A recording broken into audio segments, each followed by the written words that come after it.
तो चलिए बच्चों समझते हैं मेजरमेंट ऑफ इलेक्ट्रोड पोटेंशियल के बारे में। पिछले वीडियो लेसन्स में आप लोगों को मैंने समझाया रेफरेंस इलेक्ट्रोड के बारे में, और हमारा रेफरेंस इलेक्ट्रोड क्या था, that is standard hydrogen electrode. Standard hydrogen electrode के रेस्पेक्ट में बाकी मेटल इलेक्ट्रोड की इलेक्ट्रोड पोटेंशियल मेजर करते हैं। तो आज मैं सिखाऊंगा मेजर कैसे करते हैं इसके बारे में। तो सबसे पहले हमको क्या बनाना है, यहाँ पे स्टैंडर्ड हाइड्रोजन इलेक्ट्रोड बनाना है। स्टैंडर्ड हाइड्रोजन इलेक्ट्रोड जो है कुछ इस तरीके से होता है। 1 मोलर HCl में, ठीक है, हाइड्रोक्लोरिक एसिड में हम प्लेटिनियम इलेक्ट्रोड को इस तरीके से क्या करते हैं, डिप करते हैं। ये हो गया प्लेटिनियम इलेक्ट्रोड। और इस प्लेटिनियम इलेक्ट्रोड को हम एक ग्लास ट्यूब में जो है कवर करते हैं इस तरीके से, और इस गिलास ट्यूब पर एक इनलेट होता है, ठीक है, यहाँ पर एक इनलेट होगा, और उस इनलेट के थ्रू आप हाइड्रोजन गैस जो है इस इलेक्ट्रोड से क्या करते हैं, सर्कुलेट करते हैं इस तरीके से। ये हो गया, ठीक है, ये हो गया हाइड्रोजन इलेक्ट्रोड्स। ठीक, अब यहाँ पर क्या करते हैं, देखो यहाँ पे इस इनलेट के थ्रू हाइड्रोजन गैस को हम सर्कुलेट करते हैं, हाइड्रोजन गैस। और ये प्लेटिनियम वायर हो गया, और ये हमारा प्लेटिनियम इलेक्ट्रोड है, ठीक है, प्लेटिनियम इलेक्ट्रोड, प्लेटिनियम इलेक्ट्रोड। और इस प्लेटिनम इलेक्ट्रोड को 1 मोलर HCl में क्या करते हैं, डिप करते हैं, ठीक है, 1 मोलर HCl में। ठीक, तो 1 मोलर HCl में हम क्या करते हैं, डिप करते हैं। तो इसके रेस्पेक्ट में हम अदर इलेक्ट्रोड को मेजर करने के लिए कनेक्ट करते हैं। सपोज हमको जिंक इलेक्ट्रोड के इलेक्ट्रोड पोटेंशियल मेजर करने हैं, तो इस तरीके से हम जिंक के हाफ सेल को इस यानी कि स्टैंडर्ड हाइड्रोजन इलेक्ट्रोड के हाफ सेल के साथ कनेक्ट कर देंगे इस तरीके से, ठीक है। जिंक इलेक्ट्रोड कैसे बनाते हैं, देखो जिंक हाफ सेल। तो यहाँ पर जिंक मेटल इलेक्ट्रोड को उसी के सॉल्यूशन में हम क्या करते हैं, डिप करते हैं इस तरीके से। ये जिंक इलेक्ट्रोड को हमने इसी के सॉल्यूशन में डिप कर दिए, और यहाँ पर सपोज हम लेंगे, ठीक है, जिंक सल्फेट सॉल्यूशन हमने लिया, ठीक है, जिंक सल्फेट सॉल्यूशन, और इसकी कंसंट्रेशन भी स्टैंडर्ड कंडीशन में कितना रखते हैं, 1 मोलर।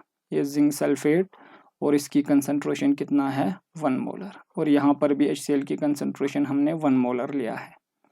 अब ये जिंक इलेक्ट्रोड है, ये क्या है, जिंक इलेक्ट्रोड। और इन दोनों को, ठीक है, इस तरीके से हम कनेक्ट करते हैं, और बीच में हम क्या रखेंगे, वोल्ट मीटर, ठीक है। वोल्ट मीटर को हम यहाँ पे फिट करते हैं, ये वोल्ट मीटर है।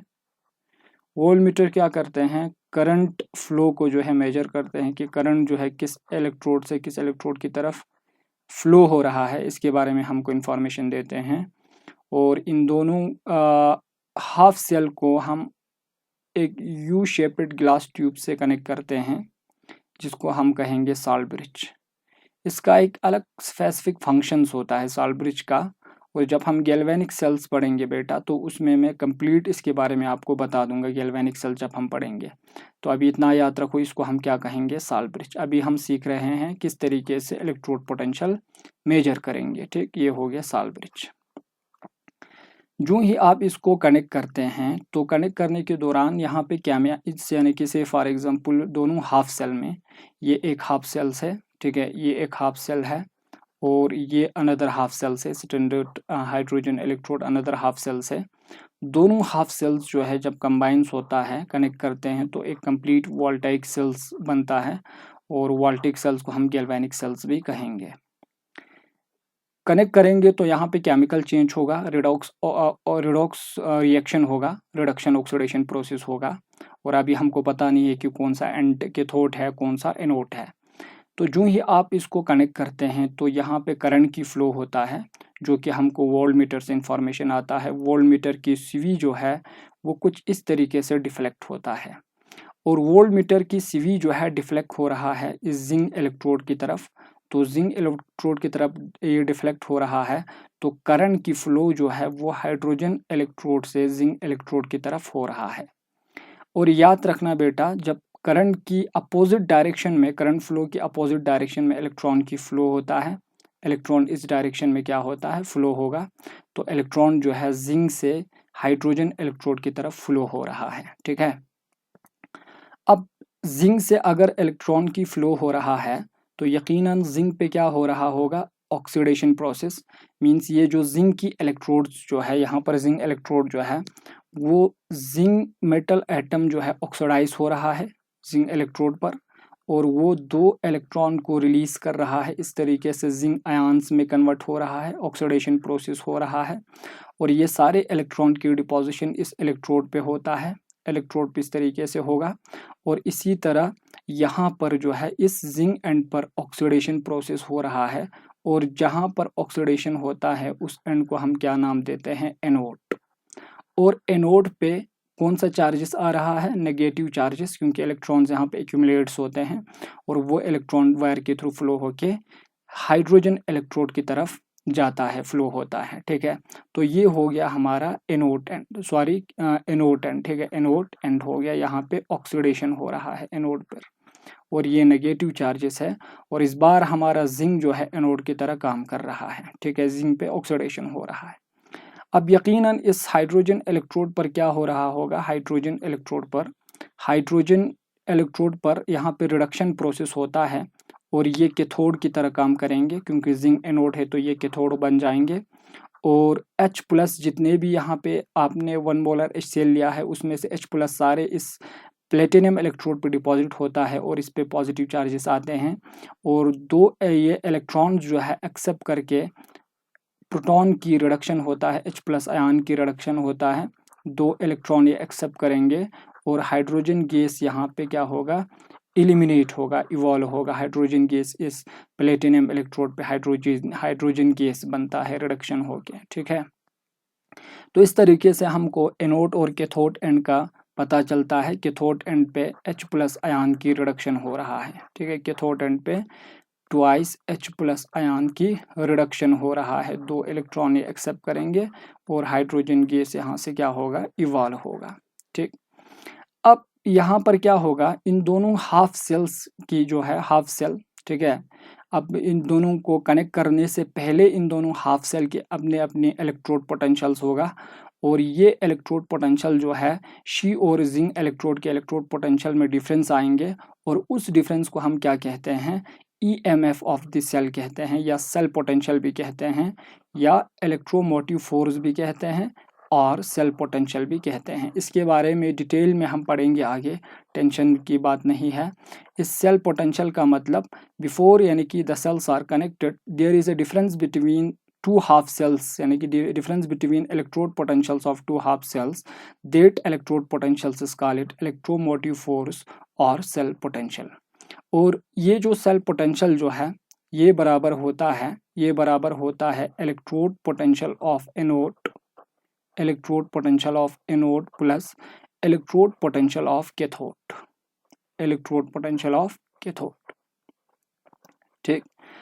अच्छा, अब यहाँ पे क्या होगा, देखो EMF ऑफ द सेल हमको यहाँ पे इसकी रीडिंग आता है, ठीक है, इन दोनों की EMF ऑफ द सेल्स जब आप इन दोनों को ऑपरेट करेंगे कनेक्ट करके, तो उस समय E of the cell potential या EMF जो है, सपोज वो जिंक के लिए, ठीक है, एक्सपेरिमेंटल वैल्यू है जिंक के लिए, रीडिंग आता है 0.76 वोल्ट, ठीक है।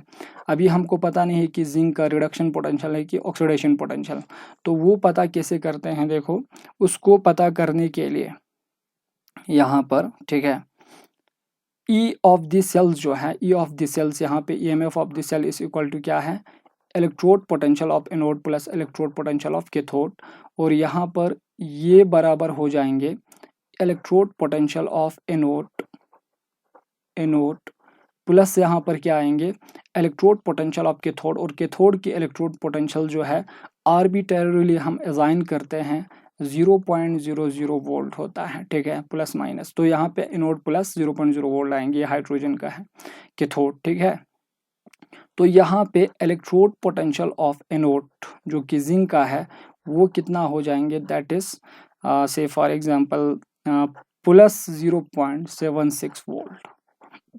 This is the electrode potential of the से फॉर एग्जांपल जिंक, इस तरीके से हम मेजर करते हैं। अब ये इलेक्ट्रोड पोटेंशियल ऑफ एनोड है, तो इसको हम कहेंगे स्टैंडर्ड कंडीशन में हमने मेजर किया तो एनोड पे ऑक्सीडेशन होता है, तो ये है स्टैंडर्ड ऑक्सीडेशन पोटेंशियल भी हम कह सकते हैं, standard oxidation potential plus 0.76 volt. अगर आपको कोई पूछे कि जिंक की स्टैंडर्ड रिडक्शन पोटेंशियल कितना होगा, तो यहाँ पे हम को पता है स्टैंडर्ड ऑक्सीडेशन पोटेंशियल जो है वो स्टैंडर्ड रिडक्शन पोटेंशियल का रिवर्स होता है।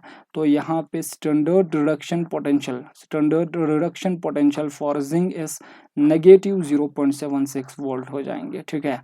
तो इस तरीके से हम क्या करते हैं, मेजर करते हैं। अब इस यानी कि दोनों हाफ सेल को हम रिप्रेजेंट भी कर सकते हैं, साथ साथ में रिप्रेजेंटेशन भी सीखेंगे। ज़्यादा टफ नहीं है, बहुत इजी है। जो भी मैं बता रहा हूँ उसको जो है याद रखना है बस, ठीक है। एग्ज़ाम में क्वेश्चन नहीं आता है कि सेल रिप्रेजेंटेशन का रूल क्या होता है, एग्ज़ाम में आएंगे कि सेल्स को, ये दो हाफ सेल को रिप्रेजेंट करो, ऐसा क्वेश्चन आता है। तो कैसे करते हैं, देखो सबसे पहले दोनों हाफ सेल को हम लिखेंगे और दोनों हाफ सेल्स में से एनोड को लेफ्ट साइड पे लिखते हैं और कैथोड को राइट साइड पे हम यानी कि लिखते हैं, ठीक है। जब आप सेल रिप्रेजेंटेशन करेंगे, ठीक है, तो एनोड को कहाँ लिखेंगे, लेफ्ट हैंड साइड पे। तो एनोड हमारा कौन सा है, हमारा एनोड जिंक है, तो यहाँ पे हम लिखेंगे जिंक इलेक्ट्रोड को, ठीक है। जिंक इलेक्ट्रोड को हम यहाँ पर लिखेंगे इस साइड, और राइट हैंड साइड पे हाइड्रोक्सी को हम यहाँ पर लिखेंगे। रिप्रेजेंटेशन कैसे, सबसे पहले जिंक, जब आप ऑक्सीडेशन हाफ को लिखेंगे लेफ्ट हैंड साइड पे एनोड को लिखेंगे, तो उस समय जिंक मेटल एटम को, ठीक है, पहले लिखा जाता है। इसके बाद बीच में हम क्या लगाते हैं, देखो इलेक्ट्रोड को रिप्रेजेंट करने के लिए एक स्लैश लगाते हैं। बुक में सेमी कॉलन भी डाला होता है, तो आप यहाँ पे सेमी कॉलन भी डाल सकते हैं, ऐसी टेंशन की बात नहीं है, ठीक है। तो ये स्लैश जो है रिप्रेजेंट कर रहा है इस इलेक्ट्रोड को, और इसकी ऑक्सीडेशन हो रहा है, तो यहाँ पे लिखेंगे Zn2+। तो याद रखना, एनोड जब आप लिखेंगे लेफ्ट हैंड साइड पे, तो पहले मेटल को लिखो, इसके बाद आयन को लिखो, बीच में कनेक्टिविटी के लिए स्लैश हम डाल देते हैं, या इलेक्ट्रोड को रिप्रेजेंट कर रहा है।